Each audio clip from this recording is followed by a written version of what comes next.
We're on. Good evening, everybody. Guys. Welcome to the 556.com.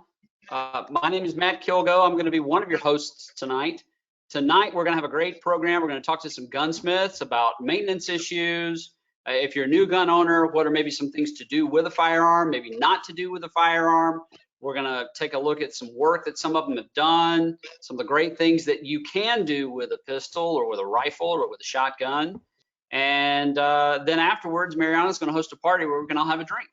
So I'd like to introduce everybody. Of course, we have our producer, Mariana Wegener, with us tonight.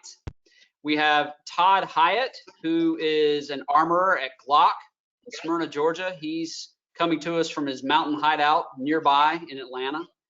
We've got Bryan in Savannah, Georgia, who is a gunsmith, NRA instructor, retired from the CoastGuard. He taught firearms classes in the CoastGuard. We'll talk to him a little bit about that. We've got McCue from Bluffton, South Carolina. Paul owns his own business. It's ProjX Smithing in Bluffton, which is across the river from Savannah, where he's going to talk to us about work that he does on competition pistols, ARs, and shotguns. And we have Cody Rollins from Big Woods Goods in Holly Springs out near Woodstock in Canton, Georgia. And Cody's fantastic with maintenance and Cerakote, and he's going to talk to us about some of the things that he does and pet peeves and what they've seen, some of the best mods they've seen on firearms, things you can do, maybe some things you should stay away from. So let's go ahead and take it away. I'd like to give everybody an opportunity to introduce themselves. Todd, you want to get started? Sure. My name is Todd Hyatt. I currently work as an armorer in Glock Inc. in Smyrna, also known as the Mecca or Heaven for all Glocks. I've been there for 2 years. I work in their technical services department, which basically boils down to their warranty department, where we repair Glocks whenever customers decide to break them. We do a lot of repairs as far as sliding frame replacements when things don't go the way they're supposed to. We also troubleshoot and triage and repair firearms. I was in the Army for 21 years, where I was a tank commander and platoon sergeant, and I've taken apart a gun as big as 120 millimeters and as small as a 9mm. So that's pretty much me in a nutshell. Well, I appreciate you coming on and being with us tonight. How has the lockdown and the pandemic, how has it affected what Glock's doing? I suspect your business is through the roof. Well, our business is through the roof as far as our assembly and manufacturing processes are. We actually have our technical services warranty department shut down as far as our walk-in service. We basically, every aspect of Glock has shifted towards assembly and trying to make sure that we're meeting requirements. We're actually pushing out anywhere from 35 to 40,000 guns a week. And I know that may or may not sound like a lot, but when you're actually on, in the facility, it can be hectic. We're running 3 shifts of assembly right now, 24 hours a day, almost 7 days a week. So it's been chaotic for us for the most part. That's incredible. It would take me weeks to make that many firearms.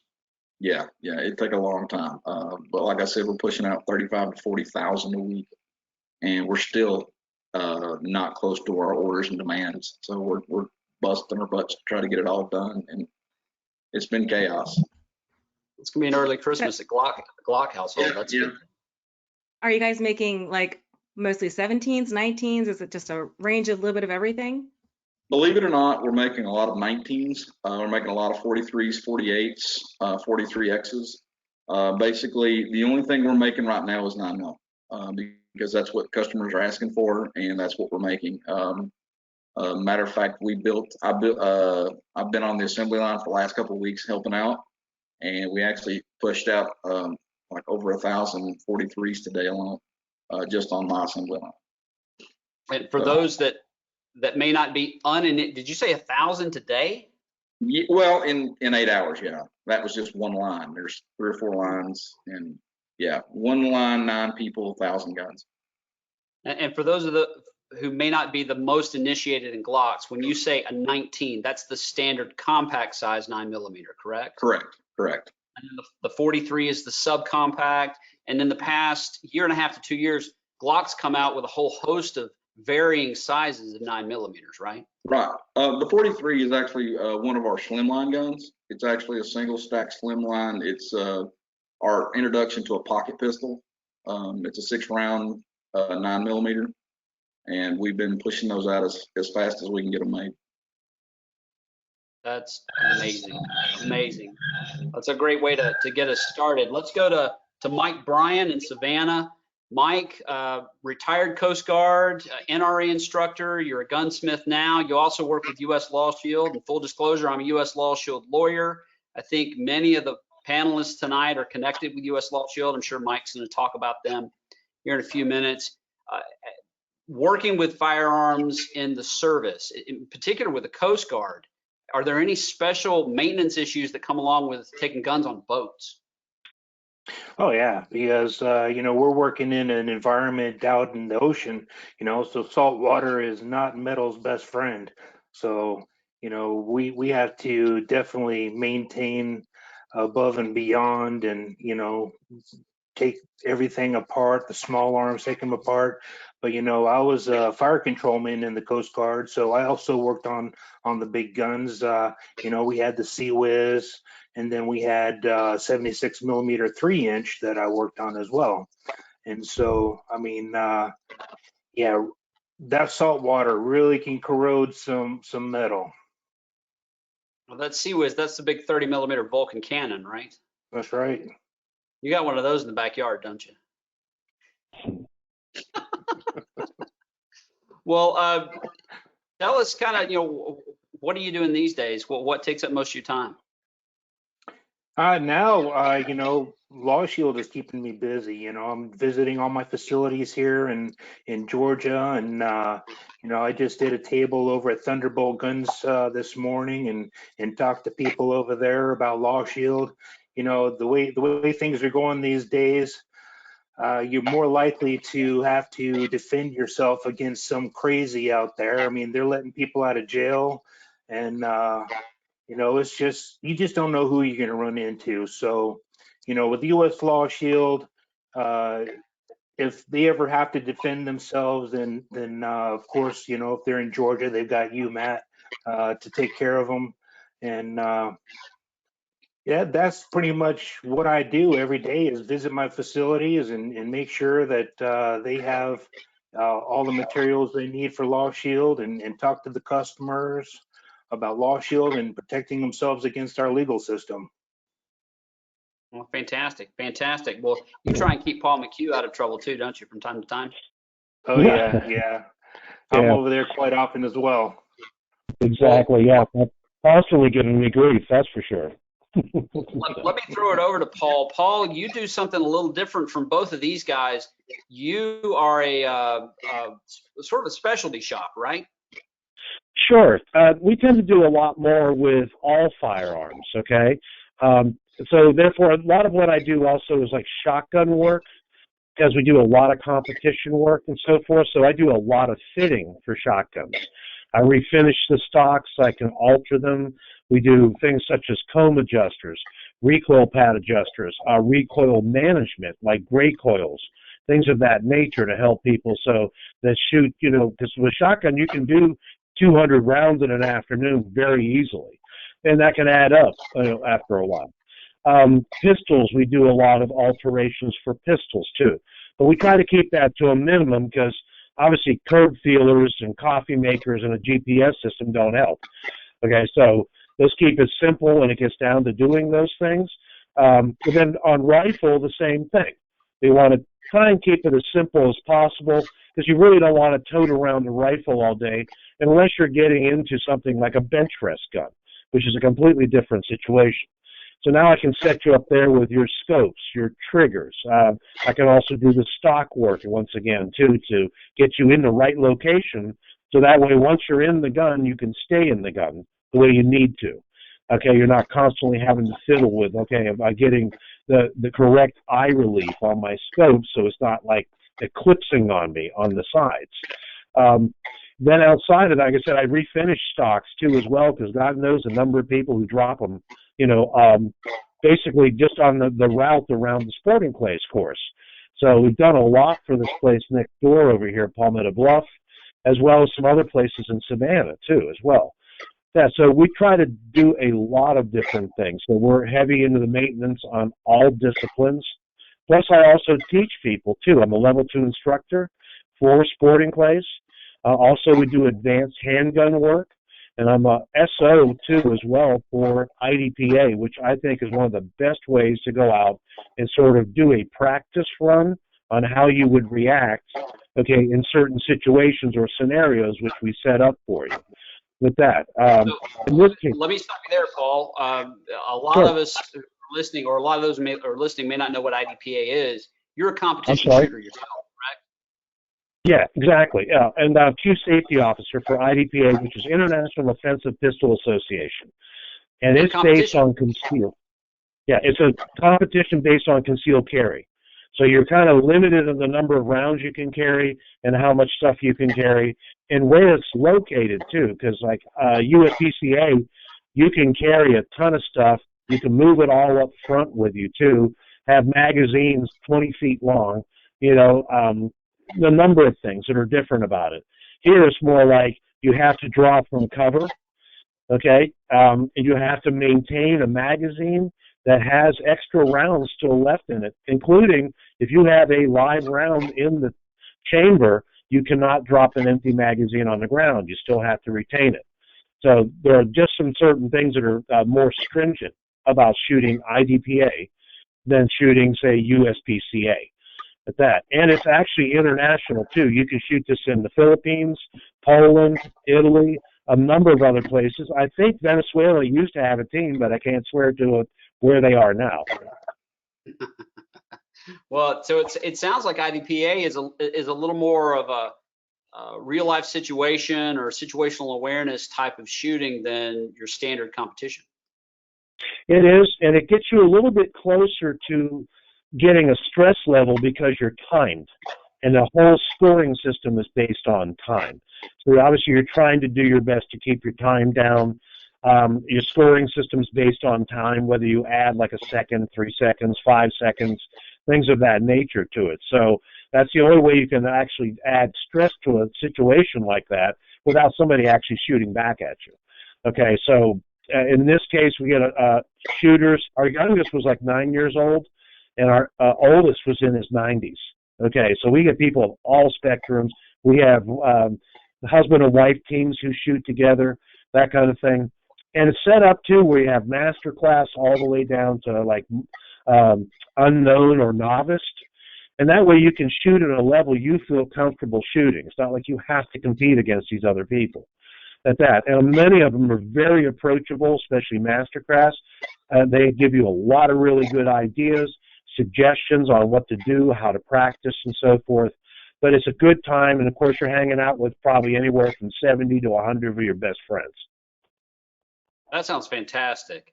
That's a great perspective. Let's roll it over now for a couple of minutes to Cody Rollins. Cody's a gunsmith at Big Woods Goods in Holly Springs, Georgia. Cody, you there with us still? I'm here. Yeah, my name's Cody Rollins. Been gunsmithing at Big Woods Goods for going on 5 years now. Went to Colorado School of Trades, graduated from there. Got a couple certifications under my belt as far as Glock, Smith & Wesson, things of that nature.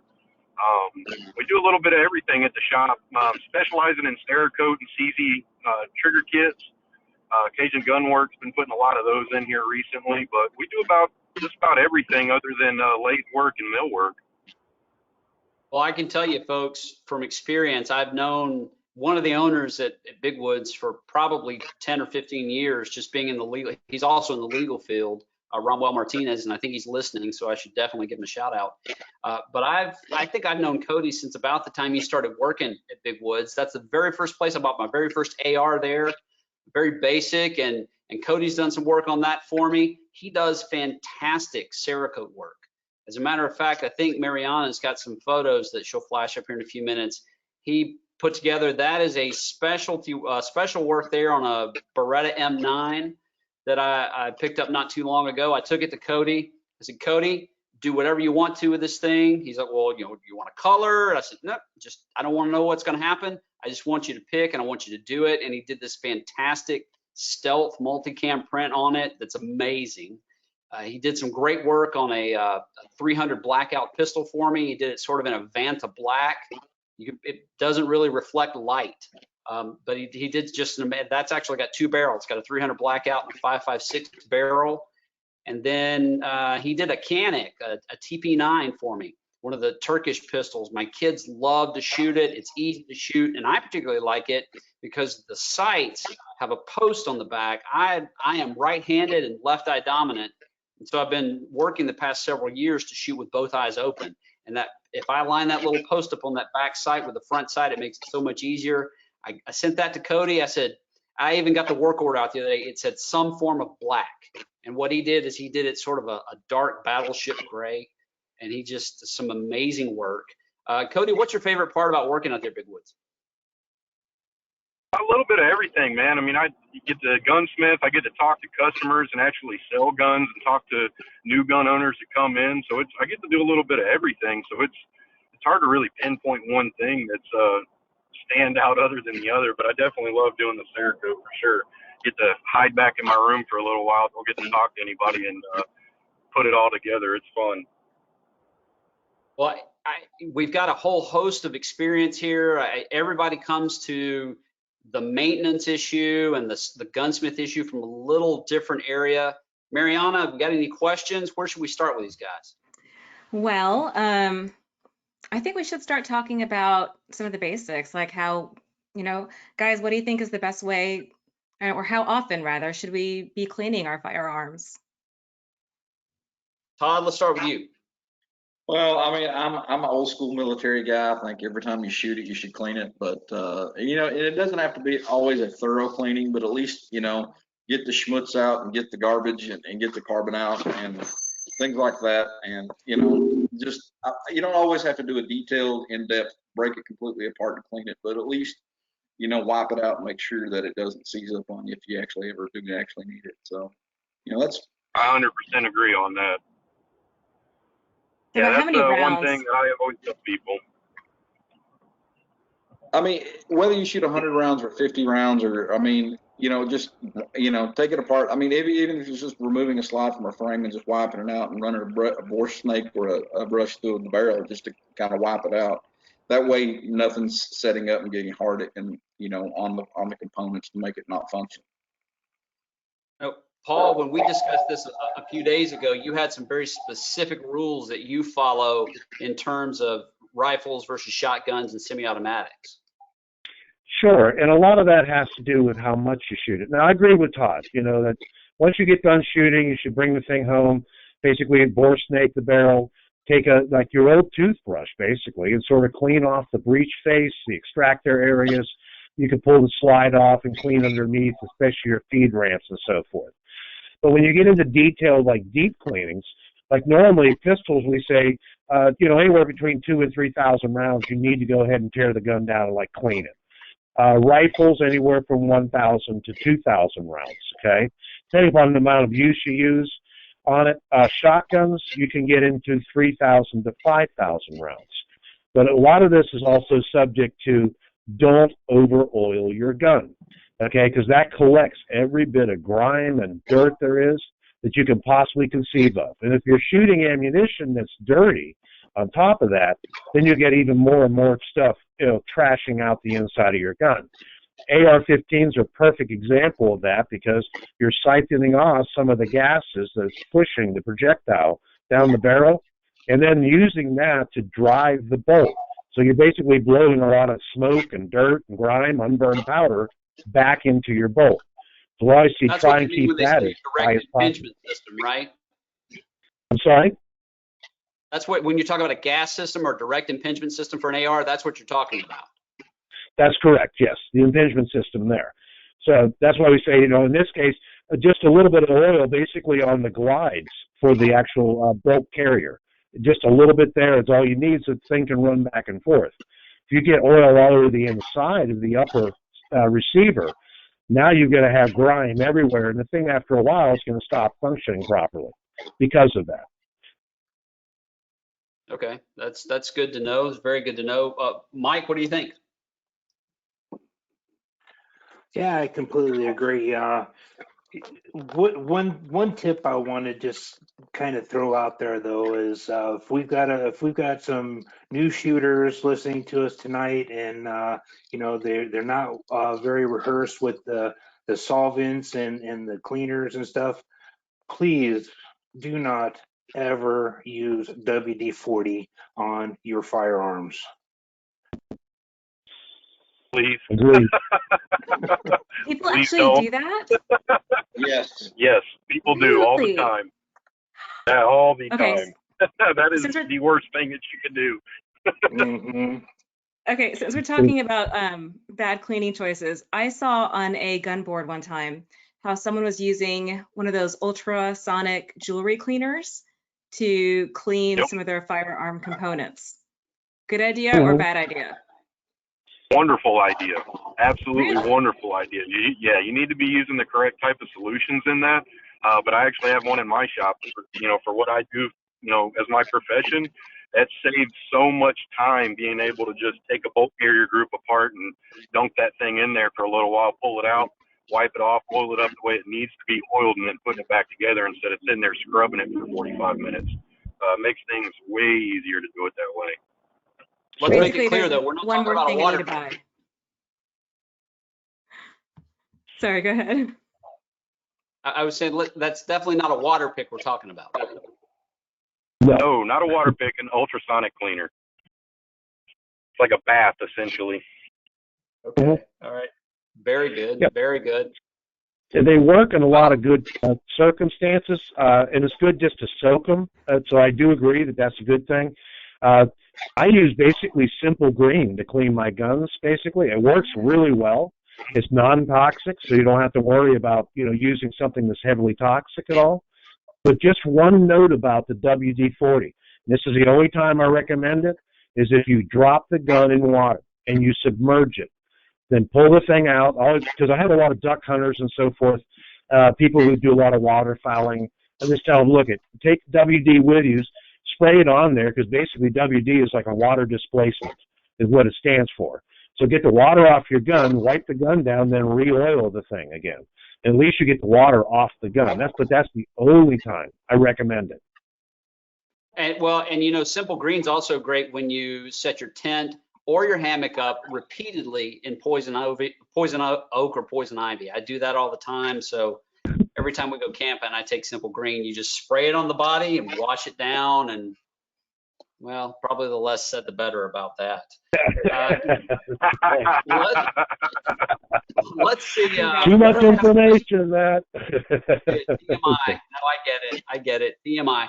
Now, I think, Mariana, we had one very specific question that came in from a gentleman who's been listening to us since we've started, and he said he had a desperate question. Did I send that over to you, or do I have that? I think you have that. I think I may have that question. I think I have that question. So, fellas, y'all weigh in on this. This is a very specific question, and it deals with a Walther PPQ.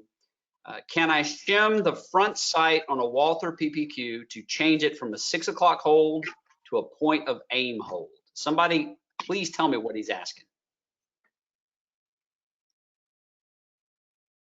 Who do you want to start? Paul, go ahead. Okay. In a situation like that, if I remember the gun correctly on the Walther, that basically is like a slide dovetail from the muzzle back towards, the rear sight.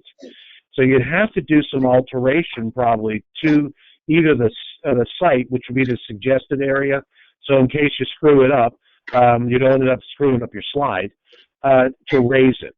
But if you have an adjustable rear sight, I would highly recommend just, bringing your sight up, on the rear and raising your muzzle if that's what you're trying to achieve.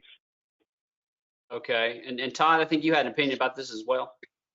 Well, I mean, I agree with Paul. We sat and looked at it prior to the webinar starting, and most of those PPQs, because it's a match grade pistol, does come with the adjustable sights, and without doing too much damage to the front sight, because with the front dovetail, it is a lot easier just to adjust that rear sight as opposed to trying to mess with that front sight. Well, that was thank you for the answer. That was a highly specific question, but this guy's been great and listening to us. He had some problems getting on to the webinar last week, so I want to make sure and get that answered for him. Let's move to modifications if we can. You know, so many of us buy a gun, we're like, oh, I'm going to buy that gun, I'm going to make it better. You know, I want to add, like Paul said, a can opener and a coffee maker and a bazooka to it. You know, sling an M203 underneath a, you know, a Walther PPQ maybe. There are a lot of things that you can do with firearms, and we're not really restricted so much in Georgia, at least, with what we can do. We have no round restrictions. We have no magazine restrictions, you know, round restrictions other than no armor-piercing bullets. That's a federal law. Obviously, if you're taking a pistol and adding a stock to it, you can't do that without going through the ATF to get a tax stamp, because what you're doing is you're actually creating a short-barreled rifle if you do that. But short of anything that requires a tax stamp, what's the most common modification to a pistol that you guys have seen? And let's start this with Cody. I'd have to say sights, to be honest with you. That's probably the number one thing that I'm seeing. You know, people come in, buy Glocks all the time, and that's the number one thing. What sights do you have for it? And any other manufacturer as well. So I'd have to say that'd be the number one modification that I'm seeing people do. Mike, what do you think? Yeah, absolutely. The sights, and then everybody thinks that they've got to modify their trigger. I mean, if you're talking about an everyday carry, you know, I don't modify my triggers on my everyday carries, but you know, you've got specific guns that you use for competition, then yeah, absolutely. You know, as you increase your skills, then you want to have a better trigger, better equipment for what you're doing. But for everyday carry, you know, I'd like to just have my stock trigger, upgrade my sights, and those are the two biggest things: sights and triggers. Todd, what about you? I kind of, you know, I completely agree with the panel. As far as a everyday carry or concealed carry firearm, nothing other than sights, and that is basically because I want to make sure that the gun functions, you know, when I have to pull the trigger if needed. So I don't want to use, you know, put a bunch of different things in it that could make the gun not function the way it's supposed to from the manufacturer. So other than, you know, putting on some aftermarket sights, steel sights, night sights or something like that, you know, there's really nothing else that I would do to my everyday carry. But if I'm building a race gun, if I'm building something that I'm planning on shooting in competition, you know, sky's the limit. You know, drop the trigger weight, put on sights. If you want to flare your mag wells, by all means. You know, stipple jobs, you know, I know a lot of people like that. I'm not a huge fan personally as far as what I like, but I see them a lot come in, and you know, some of them are not bad, some of them look terrible. But you know, the sky's the limit as far as a non-carry gun, and the reason I emphasize that is because you know there are so many different guns that people build and manufacture for competitions and this that, you know, and things like that, and they want to, you know, drop the trigger and you know, drop the trigger weight and make it super lightweight so that they can get more trigger pulls, you know, buy an optic, this, that, and the other, have a slide mill to where you can mount an MOS optic and those kind of things, or buy one that is compatible. So you know, you can do all that stuff and make it a great looking gun. It's going to add weight, and it's going to, you know, you're going to have to train a lot with it, and nothing replaces training time with that gun once you have it. Well, I would think that you have I won't say a certain perspective, but you have a different perspective maybe than some others coming into this because of the work that you do. You just said we made 1,000 43s today in an 8-hour period. Mm-hmm. And I know Glock prides itself on turning out perfection, you know, Glock perfection. Right. This gun we're going to make, right, and we're going to make 1,000 of them. So I can certainly, and I tend to agree with that perspective as well. The only thing I've done to my carry is I changed out the sights and I put some grip tape on it. And right. That's the same gun I've carried for 5 years. And it's a Glock. It's right. A Glock 19. Nice. You know, everybody and their brother, there are thousands and thousands of aftermarket parts available for Glocks. And with that, you know, I see, you know, springs and triggers and everything, and muzzle brakes and everything else come across, and a lot of times it can actually do damage to the firearm because it's not, some of them are not designed for that kind of role. So, you know, you got to kind of look and see what your gun's capable of handling before you start going crazy with it. I had a customer come in that broke the nose ring in his slide, mainly because he put a muzzle brake on the end of his Glock and it's not designed for it. And he ended up having to spend almost $200 to get the slide replaced because he didn't look into it before he put it on there. Well, that's good advice. Cody, you had a pretty unique perspective on aftermarket parts when you're dealing with your carry pistol. You and I talked about that not too terribly long ago. Explain to us what your perspective is on something like a trigger job. Yeah, absolutely. So, you know, like the guys are saying, it's, you know, the big thing for carry weapons is, you know, doing sights.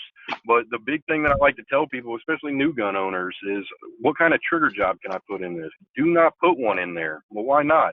Well, what happens if, God forbid, you had to actually shoot somebody and defend your life with that weapon? A prosecutor can actually come after you because you have modified that from original spec. You know, you're taking a 4.5 to 6.5 pound trigger. Say that again. I'm sorry. I'm sorry to interrupt. You've had experience with that, though. Yeah, I've actually had a prosecutor come up and ask me what a stock manufacturer weight would be on I believe it was a Beretta at the time. Asked me what the stock weight on it was. You know, I had a brand new one on the shelf, took it out, measured it, gave him the weight and everything else, but he was calling me for that reason. You know, the fact of seeing if something had been modified beyond manufacturer specs. And if it has, a prosecutor could 100% come after you for that. And you know, that's something that I repeatedly in the seminars and the use of force classes that I speak in, I tell folks, and they ask me all the time, well, give me a specific example of what I absolutely should do and what I can't do. And I tell them, I can't. Every situation's different. It depends on who you shot. You know, if you had to defend yourself, where it happened, in your home, absolutely. At a park, you know, what caliber you used. If you tell a prosecutor you came downstairs, as I say, double fisting Colt Defenders, you know, you got a 45 caliber in each hand, and then you tell the prosecutor when you're speaking to him, or you tell the police, well, I left the 22 on the nightstand. Well, there's a big difference between a 22 caliber and a 45. And if a prosecutor wants a jury to believe that you intended to take another person's life and it wasn't actually self-defense, they could use that. So what you're saying is that trigger job, that extra little that you put into the pistol could mean something if you ever had to defend yourself. Is that's what I'm hearing you say? Yeah, absolutely. And it's, you know, kind of back to me Cerakoting. It's the same thing of, you know, people getting their carry guns Cerakoted. It's great because it's rust resistant and all these great aspects that come with Cerakote. But then you ask me to put a Punisher skull on the side of your, you know, firearm. You know, I believe a few years ago there's a police officer that, you know, used one of his duty weapons and had a Punisher skull on one of the dust covers. You know, so it's things like that just draw more attention, and it's just something that you don't really want to get into if you don't have to. And like I was saying, it's, you know, you're modifying things from original specs. They're manufactured to work the way that they were put together, and when you modify them, they may no longer work that way. And you guys certainly aren't trying to talk yourselves out of jobs. I understand that, but I remember that case that you're talking about, Cody. It was a police officer out in the Midwest with a rifle, and on the dust cover of his AR-15, he had "You're effed" on the dust cover, and he shot a guy in a hotel, and he ended up being prosecuted, I think, for manslaughter, as I recall. Correct. Limited It's definitely something that you can, you know, get into. So anytime somebody, you know, if you want me to put that on there, I just always like to, you know, tell people to think about it from that perspective. If you are carrying it, think about it from that perspective. And, you know, most of the time people are like, yeah, don't do that. I'll get my other race gun that I'm building and have you do it on that one. Now, Paul, do you deal with a lot of first-time gun owners, or are the gun owners that you're dealing with more of the specialized competition style, water, fouling type? Do you run into Oh, this no, issue? we deal with them all across the spectrum, and I get a lot of new shooters, especially right now.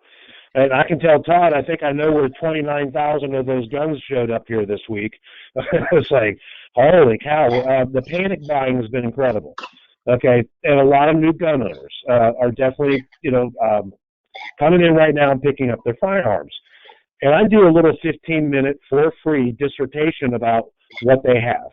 Okay, understand how it operates, the safety rules, muzzle in a safe direction, finger off the trigger, and the loading of the firearm too. Obviously, carry gun, you need to have it loaded if you're going to carry it. To me, that rule is sort of like, well, it's up to you if you want to unload it and leave it unloaded. But in most cases, it's not going to do you much good. And if you don't mess with the gun itself, it's not going to go off. If it stays in the holster, you'll never have an accident with the thing. So in that case, yes, got a lot of these folks, especially getting the finger off the trigger. That's the hardest part. And then talking about, like, with the rest of the panel, the modifications. It's like, let's be easy about it. We do some mill work, and I do thread barrels and so forth here for, muzzle brakes and so forth. But one of the things I keep getting people asking about is doing these lightning type setups for slides. And I keep reminding them, it's like, well, remember, this gun was designed to run on a specific, type of geometry. If you start taking the weight off that slide and start taking, a fair amount of it, the thing's not going to function properly. It wasn't designed to work that way. Or if you make it too light, you end up beating up the slide, beating up the lower, and on top of that, you can also crack the slide too, because I've had that happen with 1911s. Not that I did modifications with it. It's just somebody was actually shooting a 1917, a beautiful one, with very modern ammunition plus piece. And they ended up cracking the slide. Now, what used to be worth, maybe $1,700 to $2,000 is basically a boat anchor now. It's no good, at this point. So basically, stay away from doing too much work on the trigger. If anything, learn how to run the gun. This is something you're not born with. Go take some lessons. I think Todd mentioned that the other day too, as well, that getting some lessons is a great idea. Get in there, learn how this is done, learn how to operate the trigger properly. And as far as sights are concerned, I really recommend changing the front sight, because that's where your eyes need to be. Leave the back sight basically as it is, or if you can, black it out, so that way only thing you see is that front sight. That's fantastic. Let's move on to a couple other questions. Start with Mike and then go maybe Todd and Cody. How do you like to break in a new pistol? When you buy a new pistol, Mike, and I know your wife lets you buy a lot of pistols, so she expects you to buy them all for her, right? She buys more than I do. Well, so how do you like to start in breaking in a new pistol? Well, if most models, I say most models, but essentially, if I buy a new gun, I'm going to take it out of the box. I'm going to clean it. I'm going to make sure that everything is nice and clean and nice and oiled and doesn't have any extra coatings on it for protection during shipping or from the factory. And then I'll take it to the range and start shooting just some range ammo.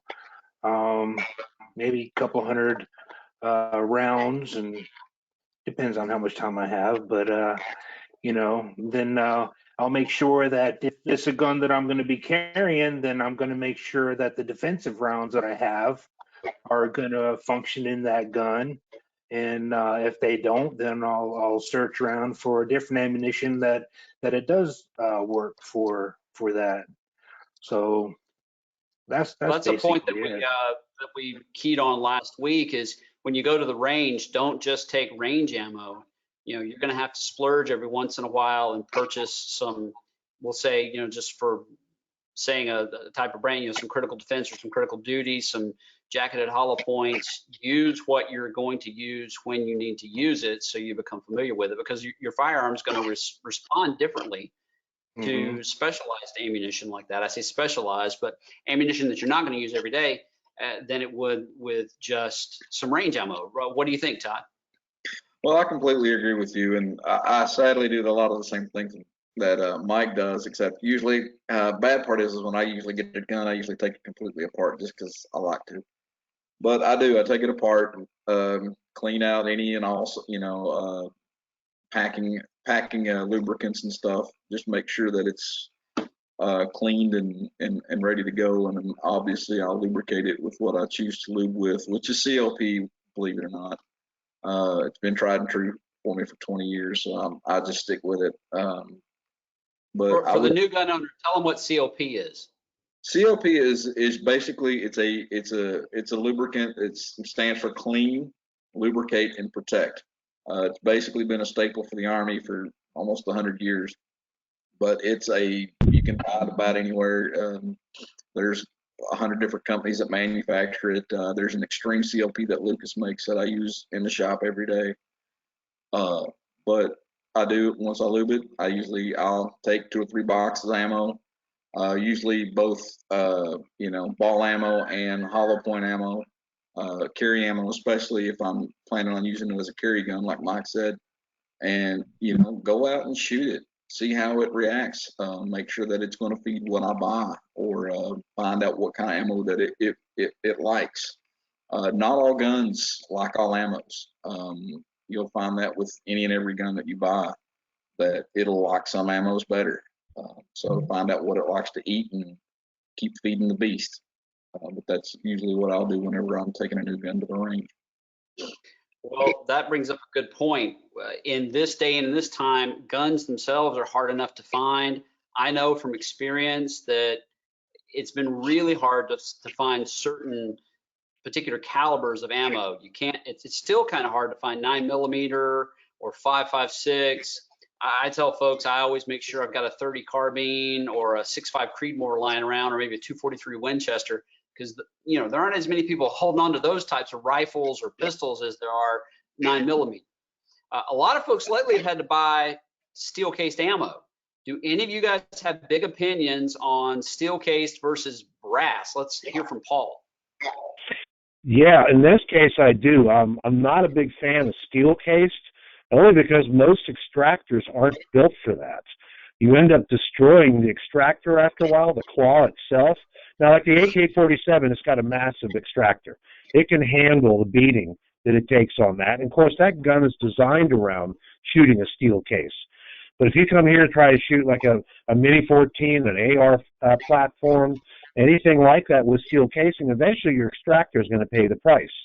The other issue, too, is that a lot of times there's lacquer on the outside of that stuff to keep it from rusting, and that builds up in your chamber. And I've had some come in here where it was absolutely jammed up. The round was spent, but the shell was stuck in there. And it's because, lacquer, basically it melts and it dries very quickly. It's a thing. So you heat that up, it bonds literally to your chamber. At that, the vast majority of the guns in the United States are designed around brass. So highly recommend you stick with brass wherever possible. Fantastic. Well, I saw, Todd, that you wanted to agree with Paul on that. We've got 2 more questions I'd like to address. So let me try and move on to those, because I want to make sure we're good stewards of everyone's time tonight. We've talked about breaking in a pistol. We've talked about maybe the best choice of ammo, the best mods. Let's start with Cody and then maybe go back to Todd and Mike on this. What modification to a pistol have you seen to cause the highest rate of failure? Cody, you go. I'd have to, say put in trigger kits. Oddball, the big thing that I get a lot of in the shop is guys will get a Glock and they buy 14 different types of manufacturers as far as a disconnector and firing pin springs, everything else, and they're all from different types of manufacturers, and it just causes them to, malfunction repeatedly. But then you throw all their original stuff back in, it works just fine. Doing that stuff and then changing guide rods out, springs mainly, I would have to say. Okay. All right, Todd, I see you're smiling and shaking your head. The reason I'm smiling and shaking my head is because 9 times out of 10, whenever it's a fail to feed, fail to fire issue, a lot of times it's aftermarket parts.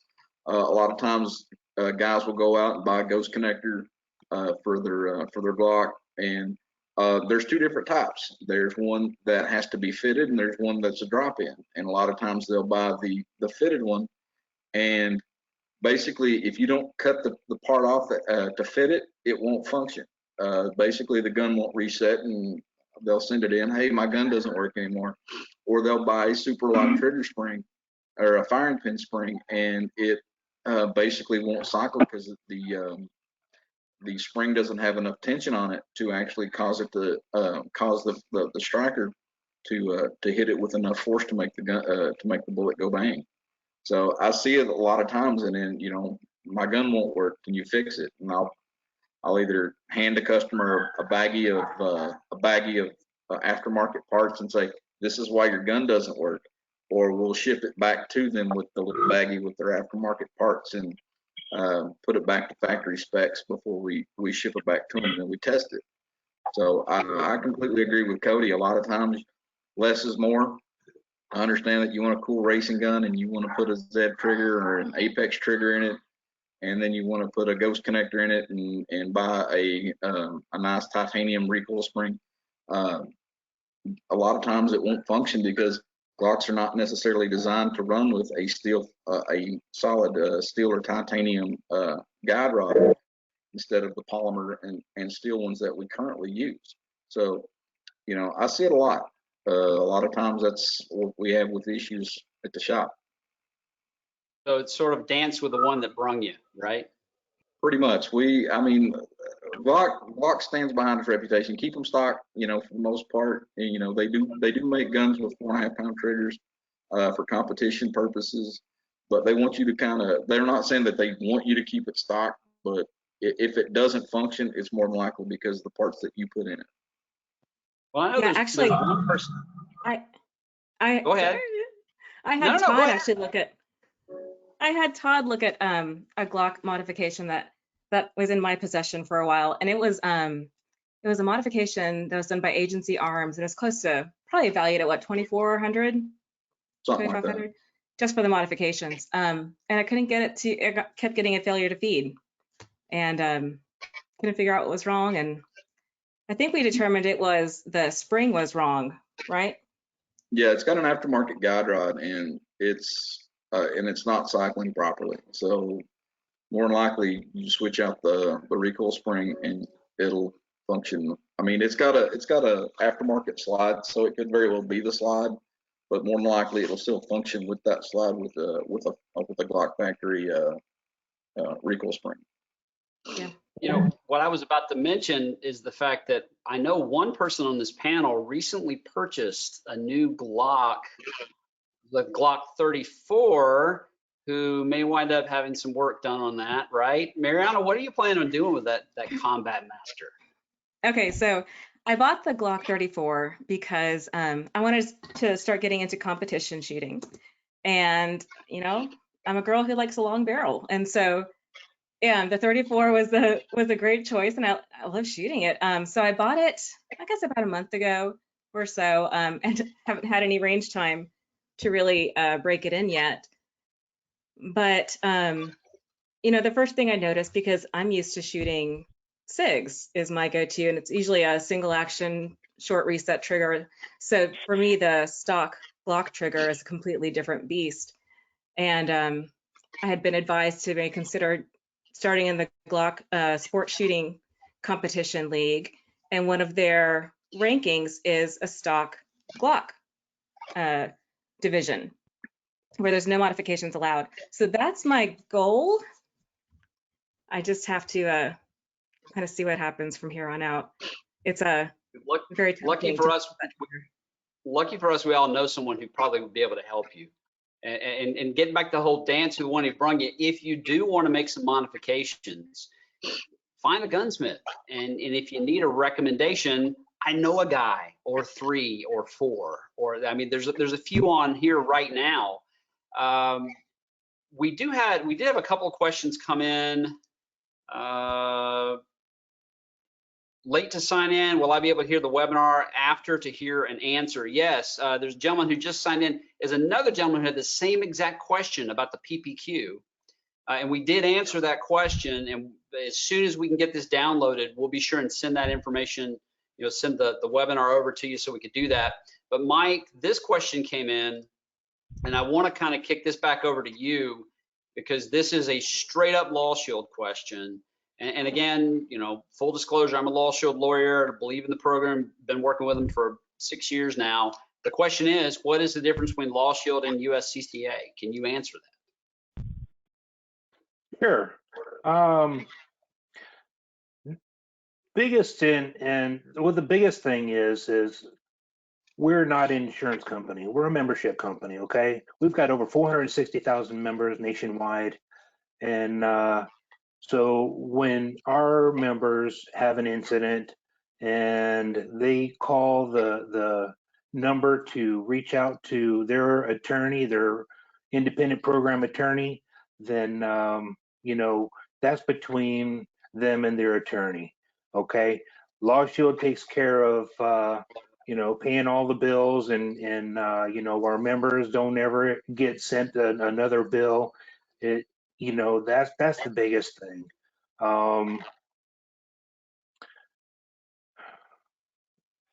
They've got a lot of add-ons and stuff like that. And we have the same add-ons as they do. Bail bond, expert witness. We cover minor children. We cover hunters while they're hunting and fishing. Minor kids are taken care of. Gun identity theft. If your firearm is stolen, then we'll help you make any notifications to the state that are required. And if that gun's used in a crime, then we're going to protect you from any civil suits that could arise from that. So, we're very broad in our capabilities of taking care of our members. And we have independent program attorneys for each state. So, you, Matt, you're here in Georgia. You take care of all of our Georgia members, and all 50 states. We've got an attorney like you that's going to take care of our members that are proficient in those state laws. Okay, well, great. That's fantastic. And if you want to become a member, go to uslawshield.com. You can look them up. I think Mariana, you've got a web code for that, Yes. right? There's a code right there on our screen right now where they can find a shortcut to get to the registration page.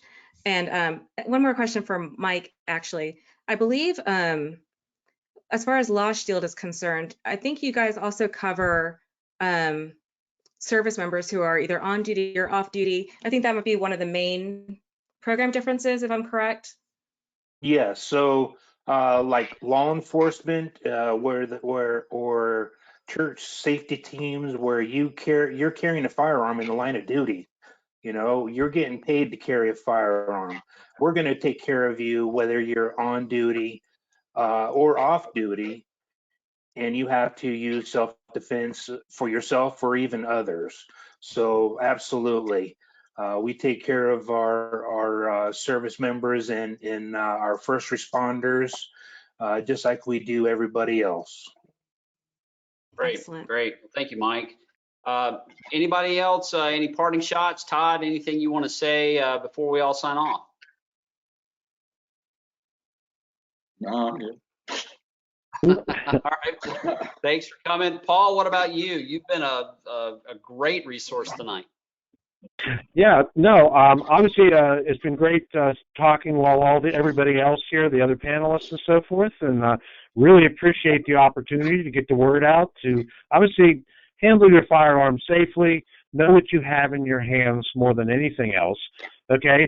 I'm also US LawShield. I love that stuff, okay, and I help try to promote it at my shop as well at that, so do something to protect yourself in case you get into an altercation at that, which I think is really important in this case. But to me, more than anything else, the best guns and the best shooters spend most of their time on ammunition and range time. Get out there, shoot, and get proficient with it. If you're not sure what's wrong, get with somebody who can help you make those corrections. It doesn't mean an alteration to the gun. It just means, okay, maybe your hand holds wrong or something. You're, like you were talking about, Matt. I'm the same thing. I'm a right-handed, left eye dominant. So, but I've trained myself that when I touch the trigger, I actually wink my left eye, which automatically makes your right eye dominant. That's huge in sporting clays. That really helps me get in there because I'm about to break the shot. So, but obviously be safe more than anything else, and know what's behind your target. That's that. Paul, what if we want to find you on the internet? What's your web address?